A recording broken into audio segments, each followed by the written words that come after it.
Mateus capítulo 2, versículo 23. Juntos, leiamos. E foi habitar numa cidade chamada Nazaré, para que se cumprisse o que fora dito por intermédio dos profetas: ele será chamado Nazareno. Vamos orar mais uma vez. Senhor nosso Deus, nós te agradecemos mais uma vez por esta manhã e pedimos ao Senhor que o Senhor nos ajude nesta hora para aprendermos com a tua santa palavra aquilo, ó Deus, que é importante para a vida de cada um de nós pais, para a vida, ó Deus, da nossa igreja, para cada uma das nossas famílias. Orienta-nos, ó Deus, e ilumina-nos nesta hora, é o que nós te pedimos em nome de Jesus. Amém. Eu quero compartilhar com vocês nesta manhã alguns exemplos de um pai de coração. O nome dele é José. Nesse Dia dos Pais eu gostaria de deixar este texto para a reflexão de todos nós que somos pais, daqueles meninos que um dia se tornarão ainda pais, daqueles que já são avós, e eu gostaria de, através deste exemplo muito belo que a Bíblia nos traz, gostaria de deixar alguns princípios norteadores para a vida dos pais. Esta semana, num dos nossos encontros aqui na igreja, alguém disse: sabemos muito pouco sobre a vida de José e de como foi a sua paternidade. E isso acabou me instigando a buscar um pouco sobre, para poder falar a vocês nesta manhã. Deus sabe como faz as coisas, e aprendi bastante, e acredito que nós podemos todos juntos aprender.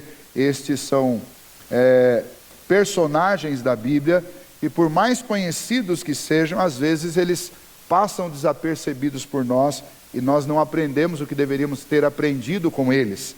Se eles estão registrados nas Escrituras, é porque eles são importantes para nós, e eles têm lições para a nossa vida. Eu gostaria de usar a figura de José, pai de coração do nosso Senhor Jesus Cristo, como exemplo para nós de paternidade nesta manhã. Os textos que nós podemos ler e pesquisar sobre a vida de José são capítulo 1 e 2 de Mateus, e também capítulo 1 e 2 do Evangelho de Lucas. São os dois evangelistas que narram um pouco mais sobre o que aconteceu naqueles primeiros anos da vida do Senhor Jesus. Mateus, com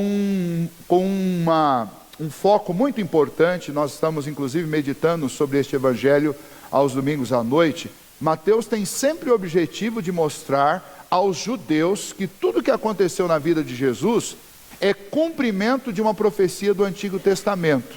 Então, nos primeiros 3 capítulos aqui de Mateus, Mateus está constantemente repetindo a seguinte frase: para que se cumprisse aquilo que foi dito por intermédio dos profetas. Mateus repete isso muitas vezes em todo o Evangelho, mas aqui no começo ele repete dizendo a respeito de qual família que Jesus nasceu, da cidade onde Jesus nasceu, de Jesus ter descido ao Egito com os seus pais em fuga, de Jesus ter voltado do Egito com os seus pais, de Jesus ter ido morar em Nazaré. Para cada uma dessas circunstâncias, Mateus diz: para que se cumprisse aquilo que foi dito.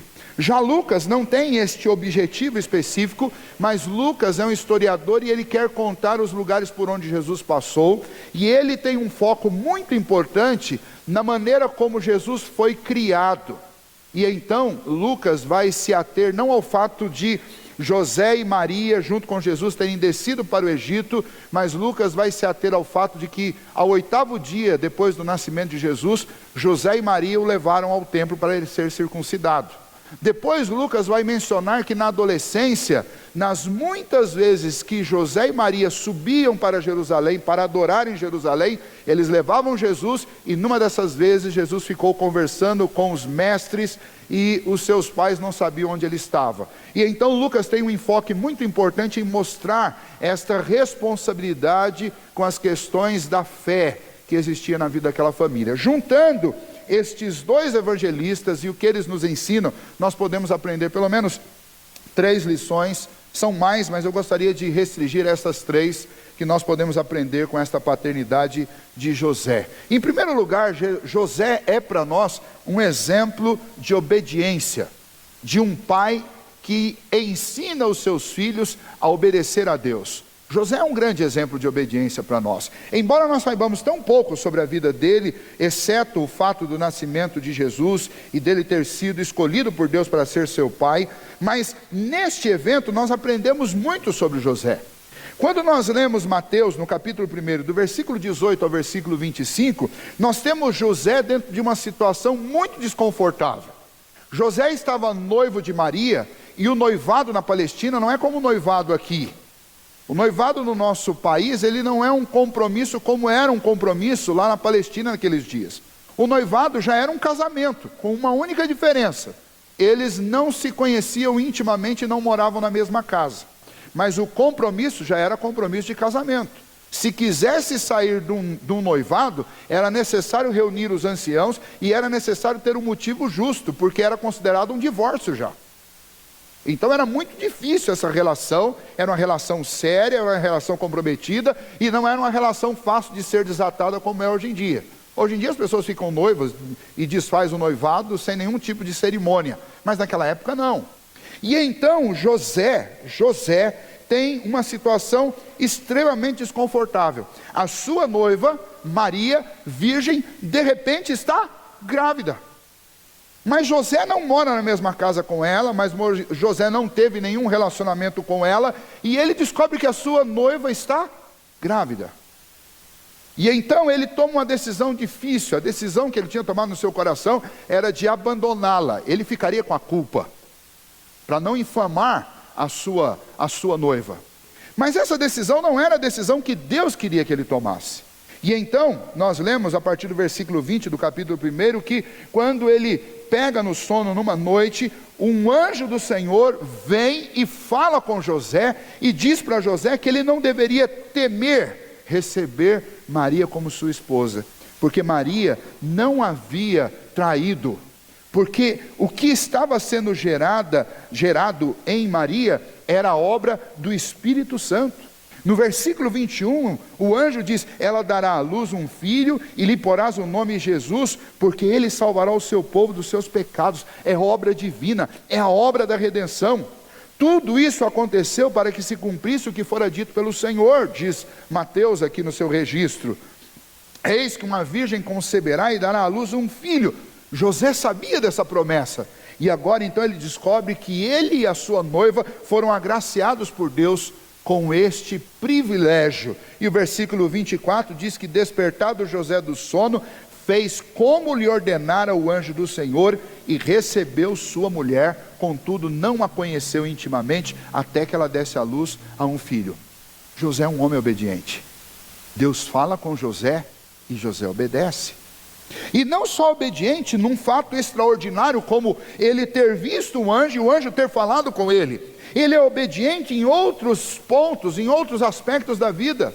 Quando o menino nasceu, lá em Lucas capítulo 2, versículo 22, Lucas registra que ao 8º dia, José levou seu filho para ser circuncidado. Ele é obediente à palavra de Deus. Ele sabia que existia uma ordem clara do Senhor para que os filhos da aliança fossem batizados, e embora aquele menino fossem circuncidados, e embora aquele menino fosse o próprio Deus encarnado, José tem uma responsabilidade dentro da sua fé. Ele tem um compromisso com a palavra de Deus, e ele cumpre este compromisso. Não só isso, quando nós olhamos o Senhor Jesus, já homem feito adulto, num primeiro evento registrado nos evangelhos, quando Jesus é tentado, Jesus responde às tentações de Satanás, citando as Escrituras. E ele não está citando as Escrituras de cor porque ele é Deus. Ele está citando as Escrituras de cor porque todo menino judeu, criado com responsabilidade, conhecia muito bem o Antigo Testamento, porque era responsabilidade dos pais, era obediência a Deus, que cada pai treinasse o seu filho e inculcasse na mente do seu filho a palavra de Deus, a lei de Moisés, o Pentateuco. E então Jesus sabia disso porque ele teve um pai que o ensinou, um pai que obedecia a palavra do Senhor. Voltando lá no nascimento, alguns dias depois do nascimento de Jesus, ele já não estava mais numa estrebaria, estava numa casa que provavelmente José habilidosamente construiu, arrumou para ele, para sua esposa e para o seu filhinho. Eles receberam os sábios do Oriente que vieram trazer presentes para eles, mas o anjo do Senhor novamente aparece para José e diz: você precisa ir para o Egito. É o pior lugar aonde um israelita, ou no caso de José, um judeu, um descendente da tribo de Judá, é o último lugar para onde um judeu quer ir, é para o Egito. Porque existe dentro da cultura e da herança que eles receberam, uma aversão ao Egito, porque o Egito significa para eles lugar de escravidão, lugar de sofrimento, lugar de tristeza. Voltar para lá é péssimo. Todos que tiveram essa péssima ideia de ir ao Egito sofreram. Abraão sofreu quando ele desceu ao Egito. Isaac sofreu quando ele tentou fazer o mesmo. O povo hebreu sofreu quando eles estiveram no Egito. E ir para o Egito é a última ideia que passa na mente de um judeu. Mas o anjo do Senhor chega e orienta José: você deve pegar Maria e deve pegar o seu filho e vocês devem ir para o Egito. Porque Herodes queria matar o filho de Deus, o rei dos judeus. E Herodes tinha decretado uma ordem que os meninos com menos de 2 anos deveriam ser assassinados. E o anjo advertiu José, e José fez o quê? José não desobedeceu, ele desceu para o Egito. Anos mais tarde, lá no Egito, novamente o Senhor o orienta: volta para Israel. E José novamente obedece e volta para Israel. E mudanças, nós sabemos muito bem que mudanças não são fáceis. Depois que você se acomoda num lugar, você não quer mudar. É muito difícil mudar. É terrível. As mudanças são desgastantes, são desafiadoras. Nós não queremos isso. Mas José amava mais a Deus, e ele era um exemplo de obediência a Deus, a tal ponto que entre o seu bem-estar e a sua comodidade e a vontade de Deus, ele não tinha dúvida, ele obedecia ao Senhor. E então este é um grande exemplo para nós pais. Nós precisamos obedecer a Deus. Nós queremos que os nossos filhos nos obedeçam, e nós queremos que os nossos filhos obedeçam a Deus. Mas a questão é, nós temos sido um exemplo de obediência para os nossos filhos? Um exemplo de obediência a Deus? Com quem os nossos filhos vão aprender obediência? Se eles são desobedientes, eles têm aprendido a desobediência com alguém. E nós não podemos ser professores da desobediência, mas nós precisamos ser professores de obediência. É interessante que lá na carta aos Hebreus, no capítulo 5, fala que o Senhor Jesus aprendeu a obediência pelas coisas que sofreu. A gente normalmente faz a seguinte conclusão: Jesus é o Filho de Deus, então automaticamente ele é alguém perfeito. E isso está correto, não há dúvida nisso. Mas o fato de alguém ser perfeito não significa que todas as lições da vida foram automatizadas no coração e na mente, porque é perfeito. Jesus não desobedeceu, mas ele aprendeu a ser obediente, apesar dele ser alguém puro, santo e obediente. Ele aprendeu também o significado da obediência, e aprendeu desde cedo, a duras penas, vendo o exemplo, inclusive do seu pai. Aprendeu obedecendo ao seu Pai Celeste, a quem o Senhor fez aquele pedido agonizante: Pai, passa de mim, se possível, este cálice, contudo seja feita a sua vontade. Jesus Cristo aprendeu obediência com seus dois pais, com o seu Pai eterno, o nosso Pai também, mas aprendeu obediência com o seu Pai terreno, o seu Pai do coração, que é para nós um exemplo de obediência. Eu não sabia muita coisa sobre a vida de José, nesta manhã nós podemos aprender. José sempre foi um homem obediente, e nós devemos ser obedientes a Deus. A pergunta para nós todos pais, e para aqueles que não são pais também, é: o quanto nós temos sido obedientes a Deus? Quais as orientações que Deus tem dado para mim e para a sua vida? Como nós temos lidado com essas orientações? Obedecido, ou dado aquelas justificativas esfarrapadas que normalmente a gente consegue dar? Nós temos sido obedientes a Deus realmente, ou temos obedecido tão somente o nosso ego, o nosso eu, as nossas vontades pessoais? Esta é uma pergunta que precisamos responder. Mas um segundo exemplo que José, este pai de coração do Senhor Jesus, deixou para nós, é o exemplo da sua responsabilidade. Ele era um homem responsável. Algumas das coisas que eu já citei aqui são exemplos não só de obediência, mas também de responsabilidade. Mas nós vemos o exemplo de responsabilidade de José, primeiramente cuidando da sua família. Ele, para ser responsável, eu vou citar isso daqui a pouco, para ser responsável com o seu dever de cidadão, nas vésperas do Senhor Jesus nascer, ele teve que ir até Belém, por causa de um recenseamento que tinha sido decretado. E indo a Belém, chegando lá, ele não achou lugar para a sua família. Bateu em todas as portas, provavelmente as hospedarias, as casas estavam lotadas. E para que a sua família não passasse a noite no relento, especialmente sua esposa que estava para dar à luz, ele achou um lugar, humilde, difícil, mas ele achou um lugar para que a sua esposa pudesse passar aquela noite. E naquela noite o seu filho nasceu. Mas diferente do que alguns imaginam, que quando os sábios do Oriente foram visitar, eles estavam ainda no estrebaria. Pouco tempo depois, quando estes sábios do Oriente chegaram, eles não estavam na estrebaria, eles visitaram o Senhor Jesus em casa. José já tinha os tirado daquela estrebaria e já tinha os levado para uma casa. José cuidou da sua família, seguindo aquilo que Deus tinha dado por orientação, levando seu filho para longe da espada de Herodes. José em todo o tempo foi um pai providente para a sua casa. Ele é alguém que trabalhou, sustentou, cuidou, resguardou a sua família, inclusive obedecendo o Senhor. É um exemplo de um pai responsável, de um pai que não abandona o barco na hora que as coisas vão mal, de um pai que não trava na hora da tempestade, mas um pai que é providente, um pai que assume responsabilidades, um pai que está pensando acima de tudo no cuidado com a sua família. Outro exemplo da responsabilidade de José é exatamente este fato dele ter deixado sua casa, sua cidade, para ir até Belém para recensear-se. Era um homem responsável com as suas obrigações civis. Imagine quantas pessoas naquela época não fizeram isso. José teve que fazer uma viagem, talvez você se pergunte, por que José não passou pelo recenseamento lá onde ele estava na Galileia? Por uma questão simples, a Bíblia diz que ele é judeu, ele é descendente da tribo de Judá.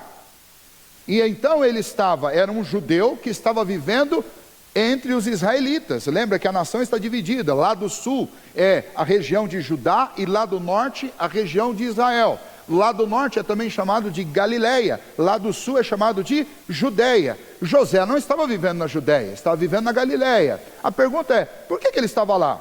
Provavelmente por causa da sua função, do seu trabalho. A Bíblia diz que ele era carpinteiro. Carpinteiro não era necessariamente na época alguém que fabricava móveis, mas era alguém que trabalhava com madeira, e mais provavelmente trabalhava com madeira produzindo casas. Uma outra tradução para esta palavra do grego, que é traduzida como carpinteiro, é chefe de obras. Ele era um construtor.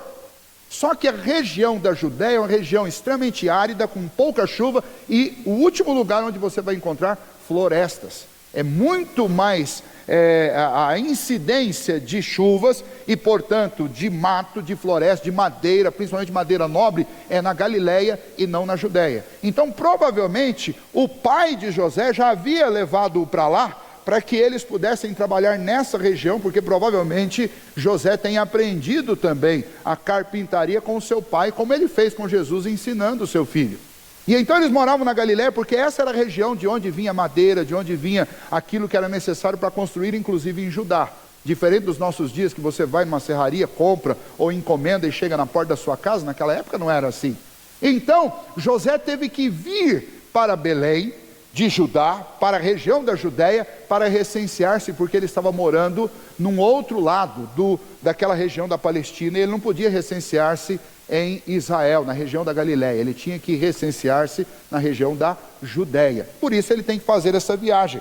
Mas o fato dele implementar essa viagem, inclusive com a esposa grávida, significa que ele era um homem extremamente responsável. Não só responsável com a sua família, mas ele é também responsável com os seus deveres civis, com o seu Estado. Além disso, nós encontramos a responsabilidade de José claramente demonstrada no fato de que ele educou o seu filho na palavra de Deus, e esta obediência que eu citei já é resultado de responsabilidade. Jesus, aos 12 anos de idade, foi levado até o templo, e lá no templo ele se perdeu em conversas com os mestres da lei, e ele ficou lá, e ele era sábio demais. sempre considerando, ele é o Filho de Deus? Sim. Ele é o perfeito Filho de Deus, que revela quem Deus é? É. Mas esse menino teve que ser educado. Ele teve que ser ensinado a falar. Às vezes a gente não faz ideia disso, não pensa, a Bíblia não diz muito sobre isso, mas Jesus não era uma criança anômala. Ele precisou aprender a falar.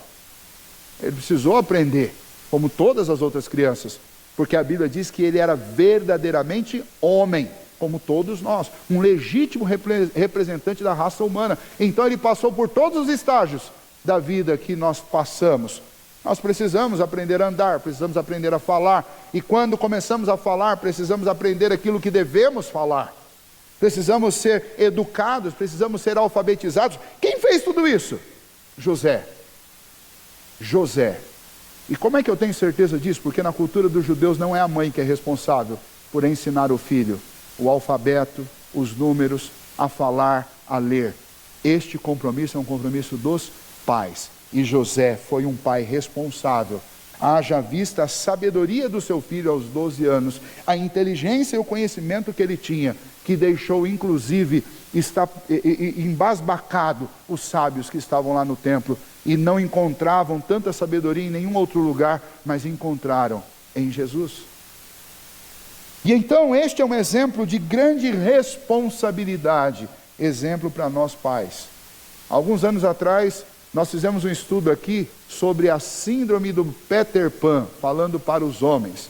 De homens que ficam adultos, alguns chegam a ter cabelo branco, mas não são responsáveis. São homens cheios de hobbies, cheios de brincadeiras, cheios de uma porção de coisa, mas não têm responsabilidade, são inconsequentes.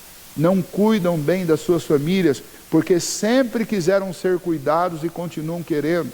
Muitos hoje nem chegam à paternidade porque são homens que nem deixam suas próprias casas, continuam vivendo debaixo do teto do papai e da mamãe, não assumem compromissos, não assumem responsabilidades.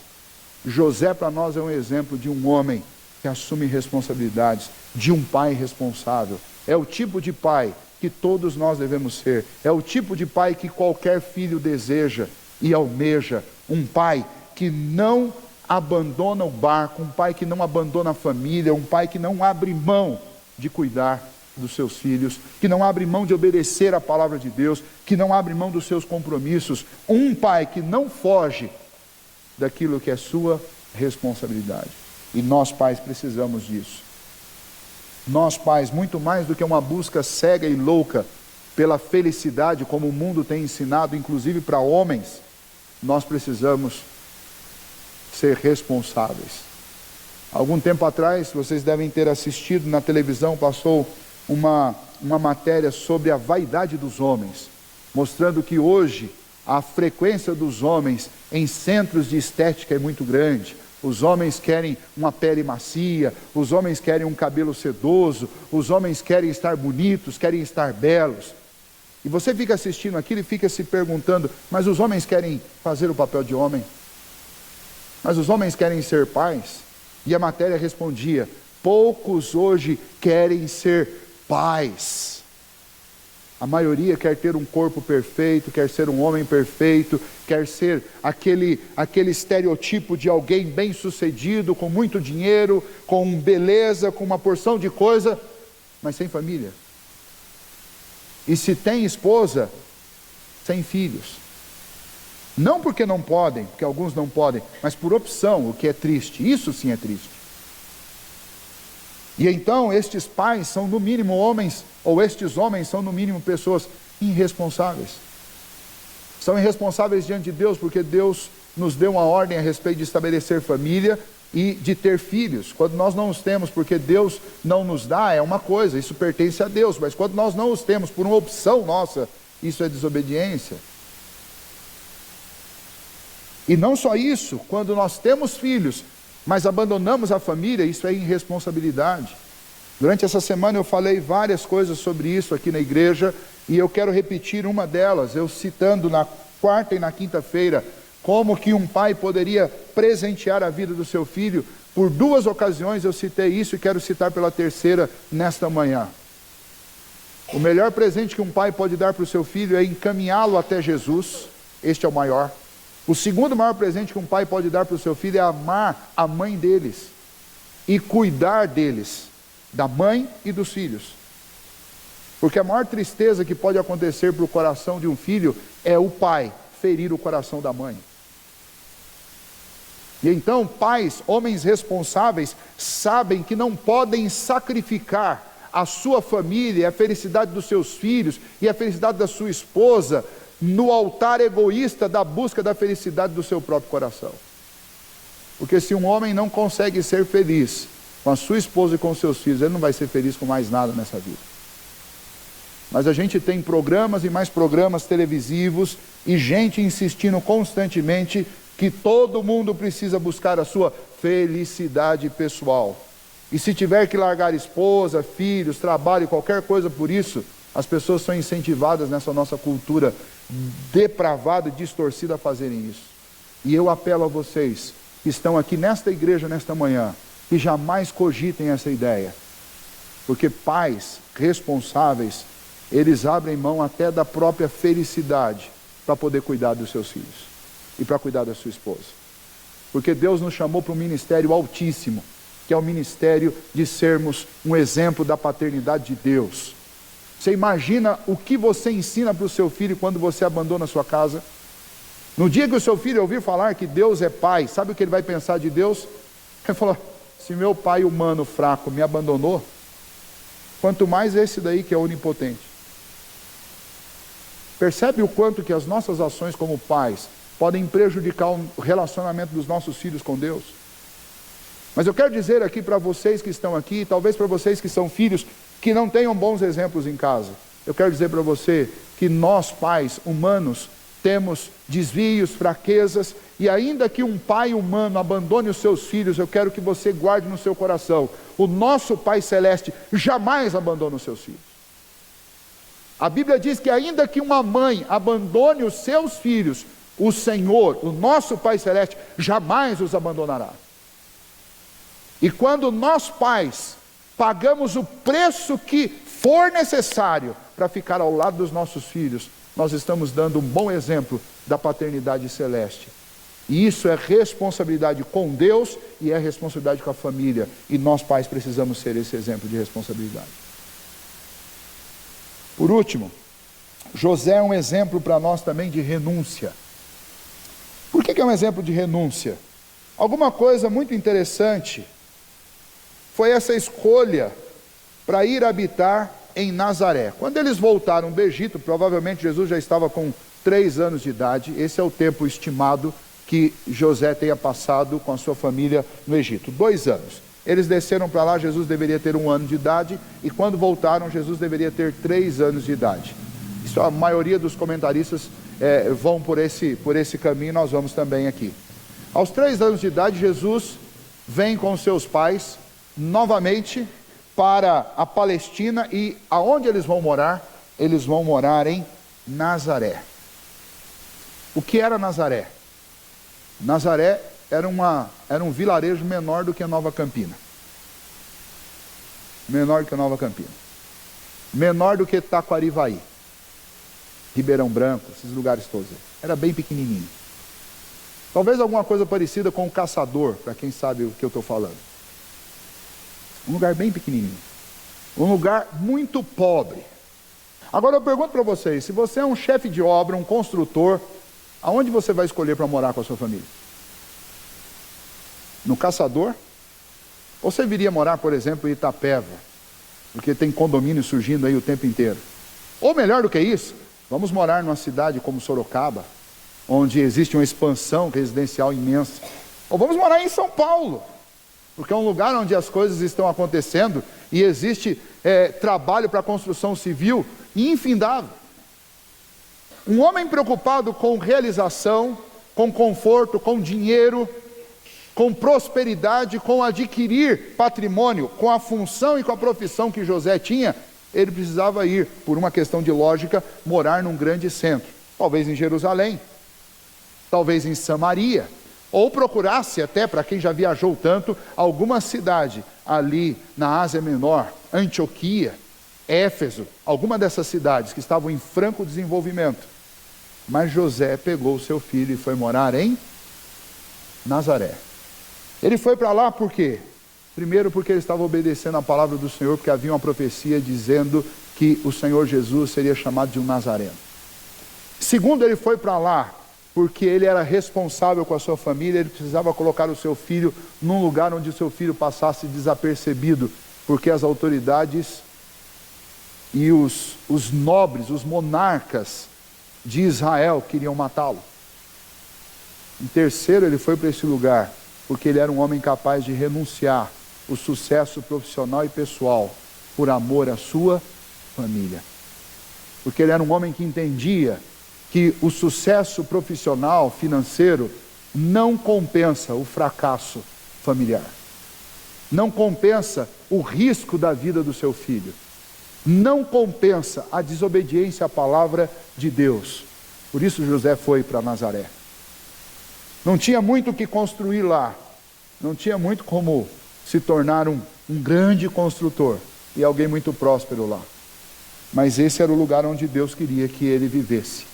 Este era o lugar de onde o Senhor queria que Jesus viesse adulto. Este era o lugar seguro para José estar com o seu filho. Este era o lugar onde José provavelmente não ficaria rico, mas ele faria aquilo que é a vontade de Deus. E esta é uma difícil decisão para nós homens. Qual é o lugar onde você prefere estar? No centro dos holofotes e das oportunidades, ou no lugar onde Deus quer que você esteja? Este pai aqui é um exemplo de renúncia, alguém que renunciou. E como todo homem, ele devia ter sonhos e anseios pessoais. Mas ele renunciou tudo isso daí, por causa de um filho que não tinha nem o sangue dele. Por causa de um filho de coração, dado por Deus, para que ele cuidasse. E mais do que os apelos do sangue, havia os apelos do coração, para que José fosse esse pai, obediente, responsável e abnegado, que renunciou sua carreira pessoal para educar o seu filho, para criá-lo em segurança, para criá-lo do jeito e no lugar onde Deus queria que ele fosse criado. Meu desejo é que nós sejamos pais assim, que Deus nos ajude a sermos pais assim. Os nossos filhos, muito mais do que uma história de sucesso profissional para contar, os nossos filhos precisam de um exemplo de vida. Então não adianta nós darmos todos os presentes que podemos imaginar ou que os nossos filhos possam desejar. Que os nossos filhos precisam de um exemplo de obediência, um exemplo de responsabilidade e um exemplo de renúncia. Foi o que José fez. E é o que, em nome de Jesus, nós estamos sendo desafiados, nós pais, a sermos hoje. Não existe pai perfeito. Nenhum de nós é. Todos nós erramos. Mas nesta manhã a palavra do Senhor, que é um eixo firme e forte, sobre o qual nós devemos nos espelhar, sobre o fundamento que nós devemos construir a nossa vida, a palavra do Senhor se apresenta para nós nesta manhã, com um exemplo, uma referência saudável, que nós podemos e devemos seguir. Que Deus nos ajude, que nós possamos olhar para esta palavra e obedecê-la, em nome de Jesus. Quero